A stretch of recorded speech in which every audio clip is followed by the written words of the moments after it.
Hello everyone, I hope you are doing well. I am Akash and welcome to GS Sarathi. In this video, I will cover important questions on digestive systems. This is part 3. If you haven't seen first two parts, then click on the link provided in the description. I tell you these three parts are very important for any one day exam.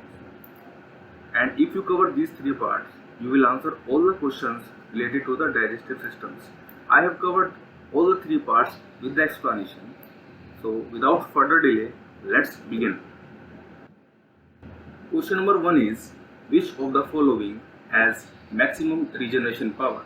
Your options are brain, pancreas, liver or stomach. So the correct answer of this question is liver. Liver, which is made up of hepatic cells, and the study of liver is called hepatology. Liver, which is the largest gland, and it is also called a chemical factory or protein factory of the body. Brain has minimum regeneration power. Brain is made up of neurons that has very less regeneration power. Pancreas, which is also called the mixed gland or heterocrine gland, because it secretes both enzymes as well as hormones, and stomach produces gastric juice. Question number 2 is, bile juice is produced by? Your options are liver, gallbladder, bile duct or pancreas. So the correct answer of this question is liver. So liver produces bile juice. After the production of bile juice, it is stored in the gallbladder, and with the help of bile duct, it is secreted to the duodenum. Duodenum, which is the part of small intestine. And pancreas, I tell you, it is a heterocrine gland. And what is the secreting? If I talk about secreting, secreting helps in secretion of the pancreatic juice from the pancreas. And there is a hormone called cholecystokinin hormone. I have told you the function of cholecystokinin hormone in part 1 and part 2. So cholecystokinin hormone, it incites gallbladder to secrete the bile juice, and these secreting and cholecystokinin hormone are present in the duodenum part of small intestine. So let's move ahead. Question number 3 is, which of the following is not produced by stomach? Your options are renin, pepsin, HCl or trypsin. So the correct answer is trypsin. Trypsin is produced by the pancreas, and it helps in digestion of the protein. Renin helps in digestion of milk protein, that is casein, and it is produced by stomach. Pepsin helps in digestion of protein. HCl helps in making food acidic, and HCl is produced by the oxyntic cells of the stomach. So let's move ahead. Question number 4 is, which of the following enzyme is not produced by the pancreas? Your options are amylase, lipase, trypsin or insulin. So the correct answer of this question is insulin. Although insulin is produced by the pancreas, but it is not enzyme. It is an hormone. It is not enzyme. It is an hormone. And amylase helps in digestion of carbohydrates. Lipase helps in digestion of fat. Trypsin helps in digestion of proteins, and insulin helps in converting glucose into the glycogen that is stored in the liver. So let's move ahead. Question number 5 is, what is the role of mucus secreted by the stomach? Your options are to produce gastric juice, to produce HCl, to protect lining of the stomach, or to kill the germs of the food. So the correct answer of this question is to protect the lining of the stomach.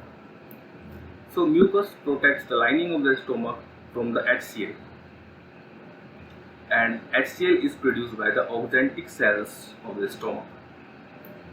Gastric juice is secreted by the stomach, and it helps, and it has pepsin, renin, that helps in digestion of protein. So now let's move ahead to question number 6. Question number 6 is, which of the following enzymes is not produced by the small intestine?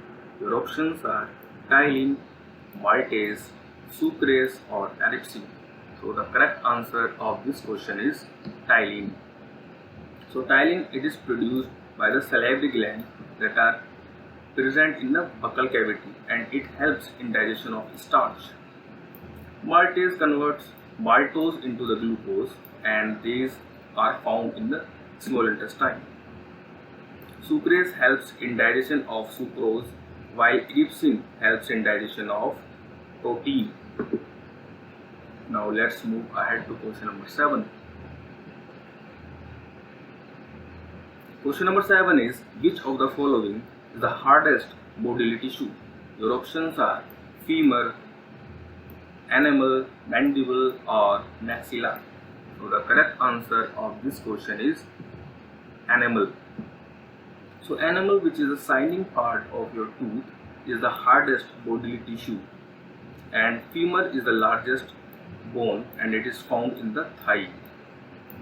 Mandible is the strongest bone and it is found in the lower part of your jaw.